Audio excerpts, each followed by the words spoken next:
കോടീശ്വര വ്യവസായി ഗൗതം അദാനിയുടെയും കുടുംബത്തിന്റെയും ആസ്തിയിൽ ഒരു വർഷത്തിനിടെ ഉണ്ടായ വർധനവ് 95%. 2024 ഹുറൂൺ ഇന്ത്യ റിപ്പോർട്ട് പ്രകാരം അദാനിയുടെ ആസ്തി 11.6 ലക്ഷം കോടി രൂപയാണ്. ഹിൻഡൻബർഗിന്റെ ആരോപണങ്ങളെ പാടെ തള്ളിക്കളഞ്ഞ് അദാനി ഈ നേട്ടം സ്വന്തമാക്കിയത്. ഒരു വർഷത്തിനിടെ അദാനി ഗ്രൂപ്പ് കമ്പനികളുടെ ഓഹരി വിലയിലെ കുതിപ്പാണ് നേട്ടത്തിന് പിന്നിൽ. പ്രധാനമായും അദാനി പോർട്സിന്റെ മുന്നേറ്റം.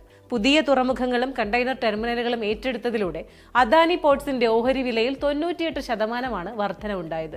Adani energy, Adani gas, Adani transmission, Adani power എന്നീ കമ്പനികളുടെ ഓഹരി വിലയിൽ ശരാശരി 76% വർധനവ് രേഖപ്പെടുത്തിയിട്ടുണ്ട്. പ്രൊമോട്ടർ ഗ്രൂപ്പിനുള്ളിലെ കുടുംബ ട്രസ്റ്റിന്റെയും ആഗോള കമ്പനികളുടെയും സ്വത്ത് ഗൗതം അദാനിക്കും കുടുംബത്തിനും അവകാശപ്പെട്ടതാണെന്ന് ഹുറൂൺ റിപ്പോർട്ടിൽ പറയുന്നു. ഹിൻഡൻബർഗിന്റെ റിപ്പോർട്ടുകൾ പുറത്തു വന്നതിനെ തുടർന്ന് 2023 ജനുവരിക്ക് ശേഷം അദാനി ഓഹരികളുടെ മൂല്യം പകുതിയിലേറെ നഷ്ടമായെങ്കിലും പിന്നീട് ഘട്ടം ഘട്ടമായി തിരികെ പിടിക്കുകയായിരുന്നു. സെബിയുടെ ചില അന്വേഷണങ്ങൾ ഇനിയും പൂർത്തിയായിട്ടില്ലെങ്കിലും ഏറെ കാലത്തിനു ശേഷം മുകേഷ് അദാനിയെ പിന്തള്ളി ഗൗതം അദാനി രാജ്യത്തെ സമ്പന്നരിൽ ഒന്നാമനായി.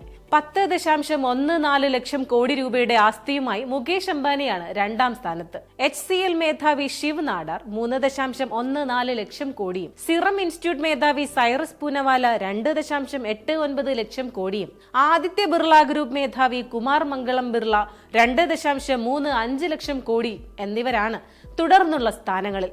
ലോകത്തെ ഏറ്റവും സമ്പന്നനായ മലയാളി എന്ന സ്ഥാനം Lulu group chairman MA Yusuff Ali നിലനിർത്തുകയാണ്. പ്രവാസി ഇന്ത്യക്കാരിലെ ആദ്യ 10 സ്ഥാനങ്ങളിൽ അദ്ദേഹം ഇടം പിടിച്ചു. 55,000 കോടി രൂപയാണ് അദ്ദേഹത്തിന്റെ ആസ്തി.